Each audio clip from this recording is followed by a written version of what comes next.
چې ته وې که نه چې د عزت خلک یو چې د عزت خلک یې که نه نو مراد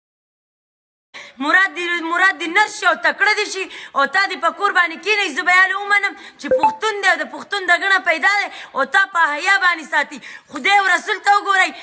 ما ورته په دې سپي باندې زه مې چا ظلم نه کومه په دې سپي باندې په دې پیسې دي ګاډی مې ځان نه اخیستی دی هر سر شکر دی ستاسو سره څه دي کنجرانو صرف دا کار کوئ دا کار کوئ السلام علیکم ګرانو مینوالو زه فیضان ګلستاني یو ځل بیا حاضر یم دوستانو تاسو د نیلم ګل دا خبرې واورېدل چې دا خبره کوي چې فاطمه ګل وایي موږ د عزت خلک یو د عزت خلک وی نو مراد به چې دی نو په کور کې به کښېنولې وي نه به در باندې چې دی نو ډانسونه به کول نه به چې دی نو دوبۍ ته به لېږلې شوګانو دپاره او پیسې به در باندې نه ګټل او بله خبره دا وکړه چې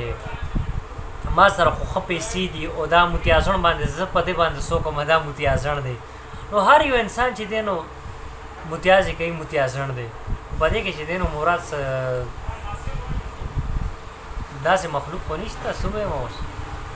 نو بیا دا خبره یم کړې ده چې ما سره ښه چې دی نو شکر الحمدلله دولت دی ګاډی دی بزنس هم دی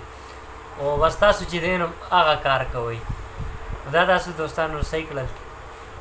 دا د بلو جګړه ده نو دوستانو تاسو څه ویل غواړئ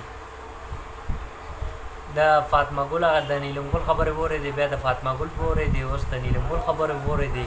او مراد چې دی نو هغه به اینډ کې به راځي هغه به ورته څه وایي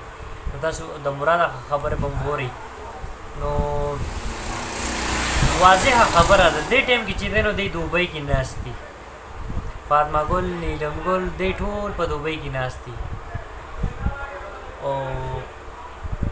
یو ځای ناست دي شو کوي پیسې ګټي او مراد خو ښه دنده چلولې ده او چې کم کسان والا پیسې ورکوي هغه هم بېوقوفان دي هغوی سره فالتو پیسې دي نو هغوی په دی باندې شین دي بس د هر چا خپله خوښه ده د هر چا خپل مرضي ده زمونږ به ورسره څه نو بس چا سره به فالتو پیسې هغوی به پېژندي او موږ سره فالتو پیسې خو نشته نه موږ به ورله ورکوو نه را سره د حرامو پیسې دي بس دوستانو زما دا میسج دا پیغام و انشاءالله ډېر زر نوې ویډیو کې به تاسو سره ملاقات کېږي د لیو الله په امان والسلام